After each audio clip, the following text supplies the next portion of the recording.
motivation and preparation led to a new sensation, new creation. That's what you're facing. Now watch my elevation. The next topic we're going to discuss on Boxing Bros is Artur Beterbiev overlooked on the pound for pound list? Now, if you look at some pound for pound lists, they have Dmitry Bivol on the list, but they don't have Artur Beterbiev. And in fact, I haven't seen him on any pound for pound list that I've looked at recently. So we're asking the question, is Artur Beterbiev being overlooked on the pound for pound list? And we're going to turn it over to Conspiracy. Is he overlooked? No. You know what I mean? And here's why.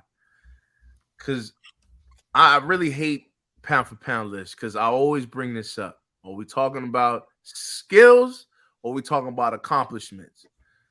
If you're talking about accomplishments, right now, this era of boxing, there's spectacular resumes going on. Like, come on, there's so many guys now that are at undisputed, or about to be undisputed.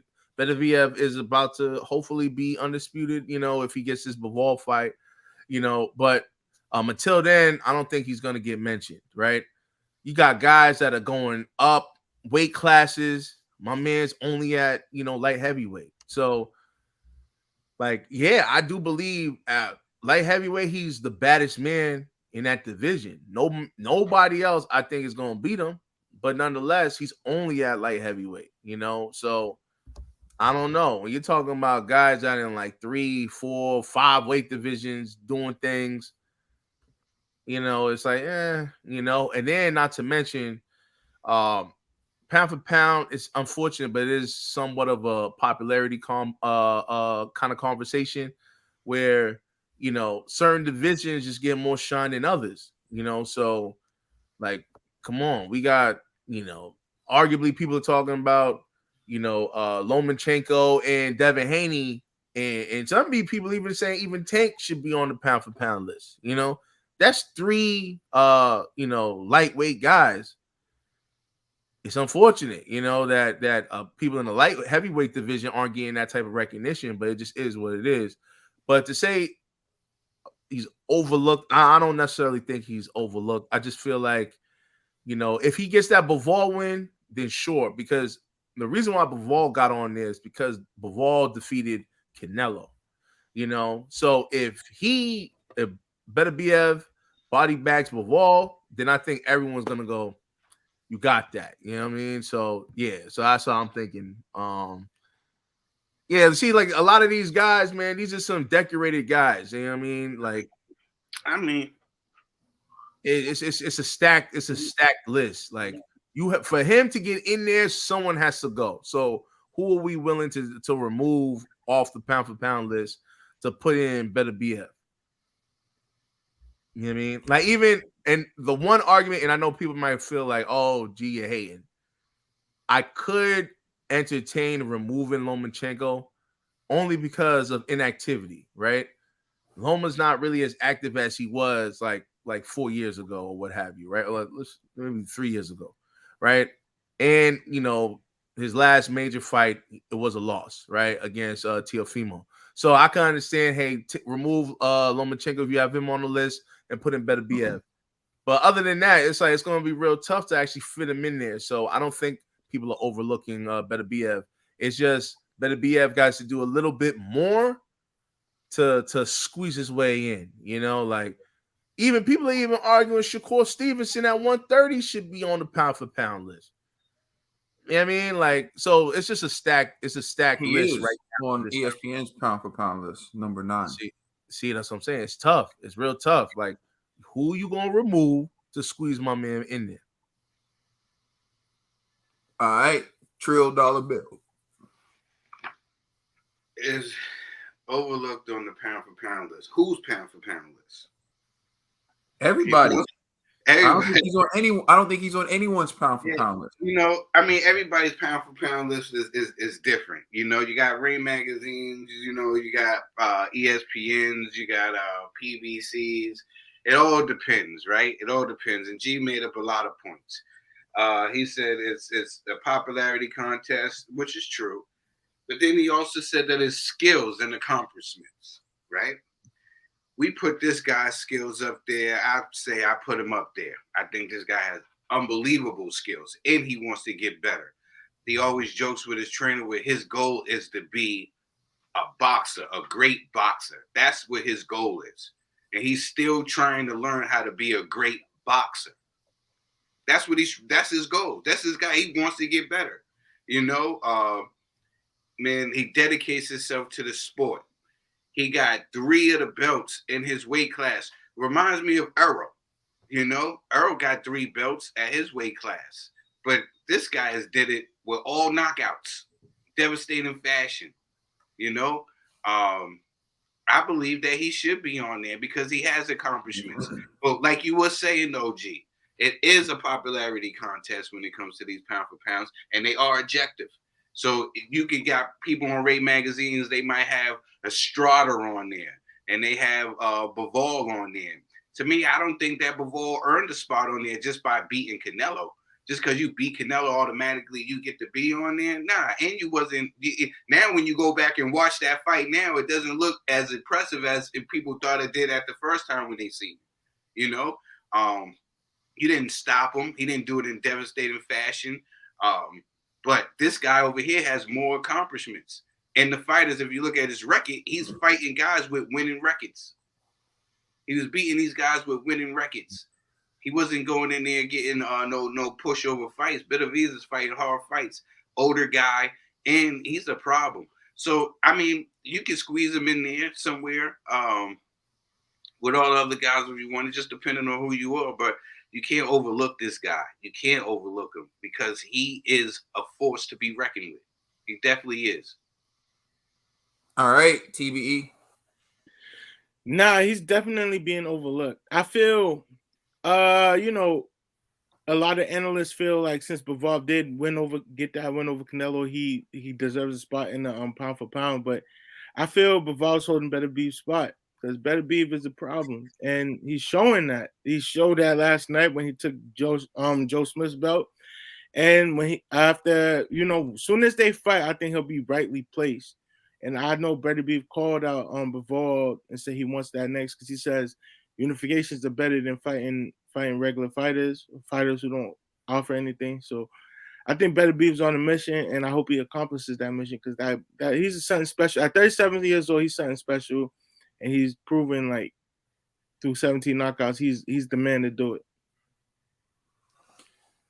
I actually agree with you, Ned. I feel like when we're talking about pound for pound criteria, there's no uniformity, so that does make it subjective, and people get to pick and choose based on what they believe, right? But I do think there's certain accomplishments that need to be taken into place. One is like unification. So, for example, you're talking about the unified champion within his division, right? Who beat Marcus Brown, who's a solid fighter, and who just beat Joe Smith to unify, and has 3 belts. And the man who they put on the list from that division, Ring Magazine and ESPN, is Dimitri Bivol. And the greatest thing he did was beat the undisputed champion moving up from the lower weight division. That's his claim to fame, not the guys in his own division. And let's remember that Dimitri Bivol isn't some guy who's moving through divisions. No, he started at light heavyweight, and he's still at light heavyweight. Beat the guy from the lower weight division who came up to his division. Now, let's say hypothetically he went down and he beat Canelo at 168 to become undisputed. Well, then I would be like, fine. He deserves it. But you're asking me, who would I replace Beterbiev with? I would replace him with Dimitri Bivol. Dimitri Bivol has been at light heavyweight his entire career. He hasn't beaten the quality of fighters at light heavyweight that Artur Beterbiev has beaten. In addition to that, Artur Beterbiev has knocked all them dudes out. 100% KO ratio, the only champion in boxing with that. You want to talk about accolades? How about that accolade? The only champion who can say I got 100% KO ratio. and I wasn't fighting bums the entire time, and I'm unified, right? And we all talk about it in boxing. The knockout is king. He just got that. We just watched this fight on ESPN, and I'm glad his fight was on ESPN because the world needs to see him fight. Mm-hmm. So we're talking about who would I replace him with? I would replace him with Dimitri Bivol. But again, that's assuming that Dimitri Bivol should even be on that list. When you look at what's happening right now in the sport of boxing, and I love it, we have a resurgence of undisputed. I love it for the fighters in terms of taking on the challenge. I hate it for the fact they got to pay all these sanctioning fees, so it's kind of a catch-22. But getting into it, for me, Devin Haney should be on any list. Undisputed, right? Whether you like it or not, Josh Taylor should be on any list. He's undisputed, right? That should count for something. Mm-hmm. It should count for something. Jermell Charlo should be on any list. Undisputed. You get to Terrence Crawford, undefeated, was undisputed with a belt and the weight class above, and we're talking about him actually fighting for undisputed, right? So there are 4 guys. 5th guy, Usyk, Alexander Usyk, undisputed in cruiserweight, moved up, and now has 3 belts in his current weight division. He has to be on. These are 5 guys who I feel like have to be on the list, just based on their accomplishments and the fact that they've been undisputed, and the ones who aren't currently undisputed are undefeated with titles in a different weight class.